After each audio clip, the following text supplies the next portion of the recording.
Tempted by the intriguing new Gotha 244 transport in 1/48 from ICM? Well, before you rush off to your favourite retailer, be that in the real world or online, why not join me and have a peek in the box to see what you'll get for your money right here on Gary's Stuff.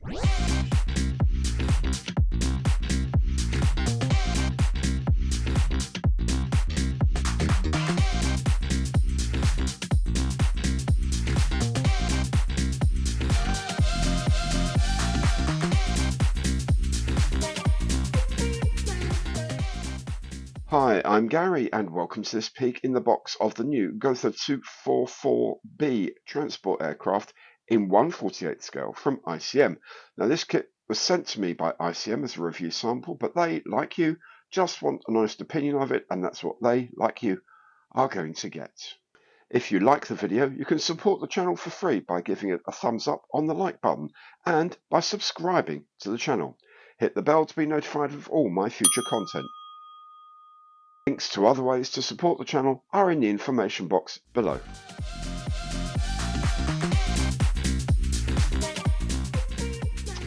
So here is the box of the Gotha 244B2. ICM, as you can see here, the logo, title here, World War II transport aircraft. The kit number is 48224. The 48th refers to the fact that it's 1/48th scale. Nice piece of box art showing it cruising over some sort of Central European landscape. On this long end here is a bit of detail about the Gotha 244, how it came about and where it was used. Here, the kit itself, when it's complete, the length is 332 millimeters, wingspan is 513 millimeters, just over half a meter, foot and a half. And it includes 266 parts, which is quite a lot, but there are some parts for the interior. Cement and paint not included, but will be needed to make the kit as shown. ICM recommend their kits are made by makers of 14 years or over, mainly because there's some very, very small parts inside. Again, there's just a reprise of the company logo, 1/48 scale, and the kit number 48224. On the other long end are a couple of representations of schemes, kit schemes that this comes with, which are all very nice. On the longer ends, that's good. On the shorter ends,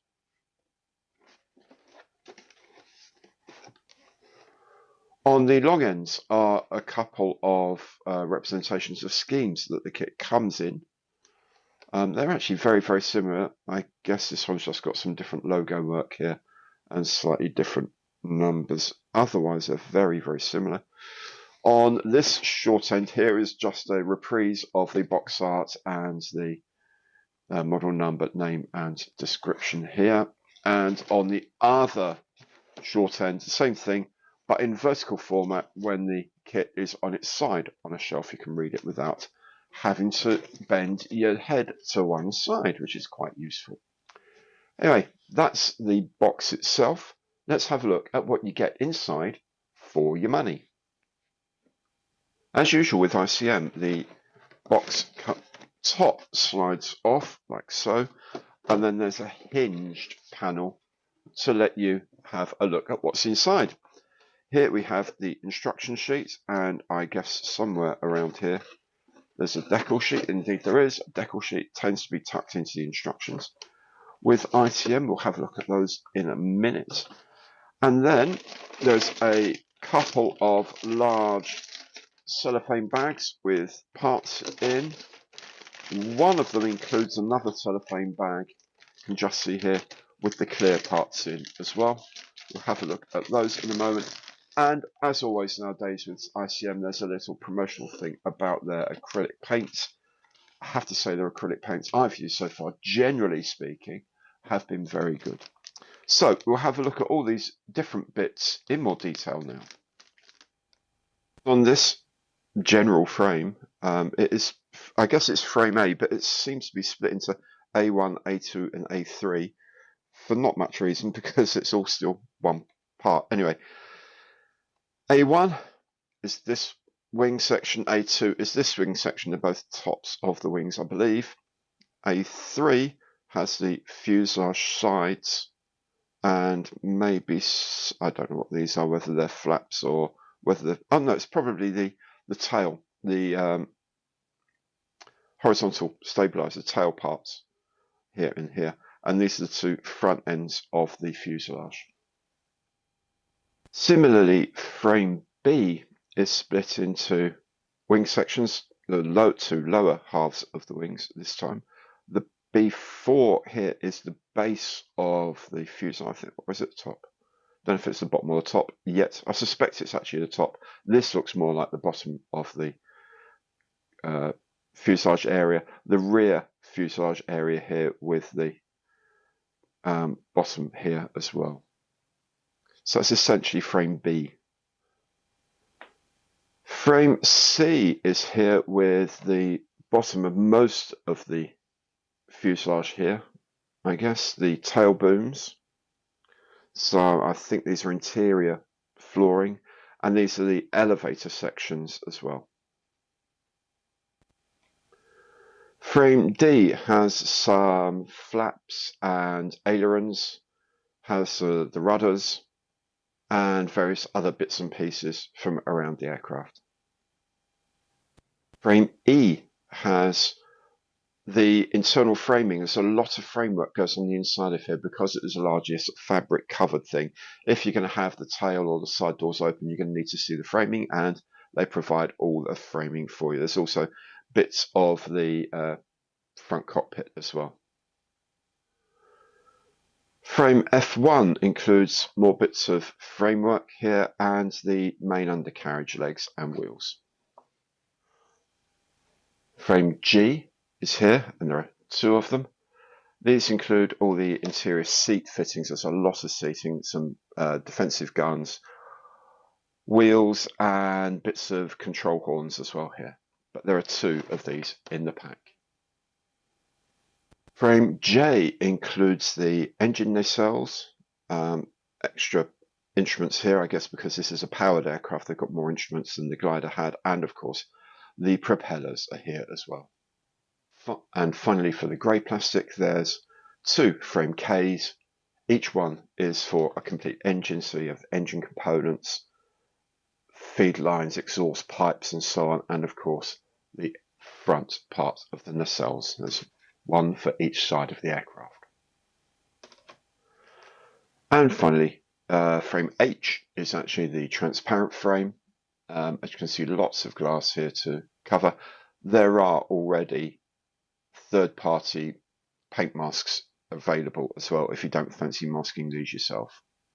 But it could actually be quite relatively straightforward because there's a lot of straight lines here.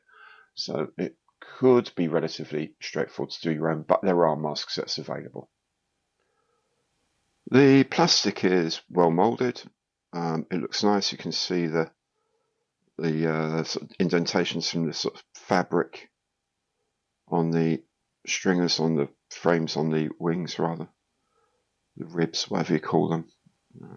Keep getting told off for not remembering. I never remember what these things are called, but anyway, the frames that make the airfoil shape, you can see where the fabric sort of sits between them. There's ages of aerodynamic pressure on the wing. We'll do that to you. The sides of the fuselage, again, very nicely molded. There's a lot of this sort of heat pattern here. We got like plastic being injected here and meeting plastic being injected from elsewhere, and it makes these little front lines. You can't feel these. My experience of ICM, making ICM kits, you do see this every now and again. You see this on a lot of models now and again, but that just as soon as you put a primer coat on, that's just gone. You will not see that again. You certainly won't see that in the finished article. Other than that, moldings are crisp, clean. There is a lot of injection onto the front edges of anything curved, however. Let's have a look. And they haven't done any undercut molding, so this is going straight into the front edge. You will need to be careful cutting these off and trimming them down, because to maintain that curvature at the front. You can see it actually goes straight onto the curvature. I would have preferred it had they undercut the mold, so the mold actually injected into the underside of the connector here. Then the wing surface will be left. It's not going to be impossible to clean up by any means. There's no principal detail there, no riveting or anything like that to worry about losing, but it just would be a lot easier. There's a slight hint of flash there, maybe a tiny amount, but really nothing to see here. In the main, it's all very nicely, cleanly molded. Edges are nice and sharp, and yeah, looks good. Apart from the position of the injection points, which is a bit of a pain, to be honest. Looking at some of the smaller parts here, this is half of one of the main wheels, very typical sort of radial pattern, German grooving. That is, I don't know how well that's going to match up when you put the two halves together. You might have to do a bit of sanding there, which means you may have to either do a bit of rescribing of those lines to make them prominent, or just deal with the fact that it's going to look like a properly scrubbed tyre. So the middle of that tread pattern is going to go. Either's fine. Either is absolutely fine. The seat backs all look very nicely moulded, all very uniform. There's no flash that I can notice. The defensive guns look fine. The mountings, the magazines here, these sort of Mickey Mouse ears magazines here look okay. All these very small parts look fine. Nothing terribly wrong with them.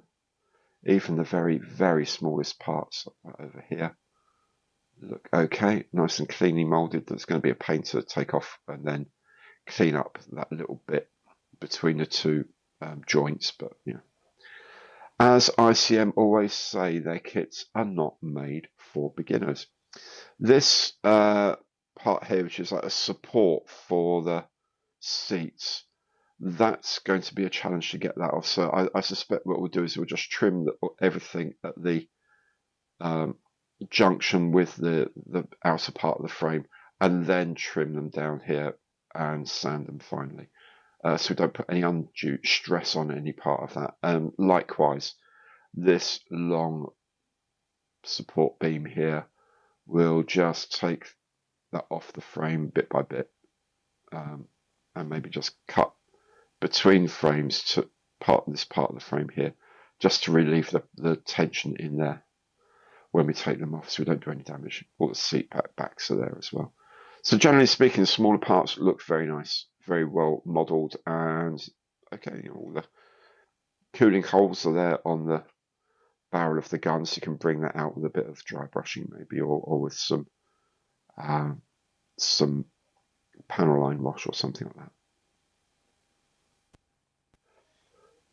Likewise, the engines are nicely moulded, crisply moulded. The cooling fins on the cylinders look fine. All of the feed lines and the extractor lines look okay. Again, these are going to be interesting to take off the frame. I am guaranteed to break at least one of these, but yeah. There we go. As they say, it's not for beginners. That will be a little clean-up job needed there because of the way the feed goes in. But otherwise, it's okay. It's fine. It's very much as ICM does these days. And, the basic engines look really nice, and they make good-looking engines when they're done. And then, of course, we hide them in engine nacelles. But that's the nature of modelling, isn't it? They're there if you want to do something more creative with, say, maybe taking some of the engine panels off and exposing the engines a bit. The decal sheet is fine. It's fairly basic, but then it's a fairly basic aircraft. There's not much in the way of stenciling and things like that to worry about. The cockpit instruments are here. All of the registration, national crosses, and so on and so forth. That symbol is in halves, so they don't contravene any laws about printing swastikas, and there's another little symbol here. I'm not sure what that is yet, but I'm sure it comes up in the instructions. And there's a couple of nose art things here which are slightly unconvincing, I have to say. But we'll have a closer look at the decals now. So there's a bit of a closer look at the decals. This is the famous 0.5mm pencil lead. You can see how sharp details are. These are underprinted in yellow, overprinted in black. Black is very sharp, so all of these look very sharp and very nice. If there's one criticism, I'm sure German cockpits weren't this entirely monochrome. There must have been some little bits in red or yellow or blue or something like that to grab the attention. There's no colour in here at all. If I were dry brushing this cockpit, some things, say these instruments that have, I'm guessing these are engine instruments, maybe they're revs or oil temperatures or something. They're important. I would suspect these would be in yellow or blue, maybe. Maybe something up here is really, really important and it would be in red. But otherwise they're fine. They're very sharp, but uninspiring colour-wise. The anchor points, again, 0.5mm tall, lettering very, very clear. Now, the only thing that slightly disappoints me, in a way, are these Squadron nose art symbols, because these appear printed in like 4-color print, dot printing, which is fine for for instruction booklets and things like this. But this sort of nose art, if this were, say, an Airfix kit, and I know a lot of you are sort of quite dismissive of Airfix, but one thing Airfix do these days is they buy in their decals from Italy. They get them individually printed. It costs a lot of money to get them printed, but they would not have this sort of grainy look. These would be separate screen print colours, and it would cost a lot of money. Cartograph decals do not come cheap, but it would look really, really, really crisp. This appears to be some sort of horse box or something in intense, and it would look a lot sharper and crisper and cleaner colour than this. That's the only downside I have. Of course, if you're doing the kit, the decal scheme that doesn't have that, then that's not an issue. Here you can see the red, because it's, I don't imagine this is, don't know if that is red, spot red, or it may even be spot red. It's quite sharp in the middle. Which then begs the question why they didn't do spot colours on the other. Of course, the reason is they're expensive. But again, the registration's nice on it, but the effect is not very good. But the rest of the decals are sharp. The whites are bright, the edging is sharp, and the text looks very authentic. Moving on to the instructions now, and I'm going to say this is a very standard ICM quality of instruction sheet. On here we have a full colour reprise of the box art, name, scale, model number, history of the aircraft, which is quite interesting actually. This is a good little history, explaining the change from the 242 glider to the 244 powered cargo aircraft. It's actually very interesting. This is in Ukrainian as well. The technical specifications here in English and Ukrainian. All of the paint callouts here are using ICM colour. ICM paints are actually really nice. Some of the German colours in particular are very, very good, I have found in the past. You can, of course, convert these into almost anything. Online you can find conversion tables to pick out what these are. A lot of these, say like the grey-green here is actually RLM02, for example. It's quite a close match for it. Things like that. Also some translation of the symbology used here, and a step-by-step video instruction is here. There's a CAD-derived instructional video, which is actually really nice to watch. Go there through that QR code and you'll see that on YouTube. It's very, very good. I wish more companies would do it, to be honest with you. So in here we have the frame maps. Of course, the larger parts of the frame are common. Then you have a few things that are on the glider version that you don't use on this version because this is powered aircraft. Most of the structure is the same, however. The differences are going to be that you also have the additional frames for the engine nacelles and the engines, and the nose is slightly different, very, very slightly different. There's a couple of options on the nose that you might not have had before. And then there's all of the actual build instructions. As you can see, lots of interior framing to do, which is lovely.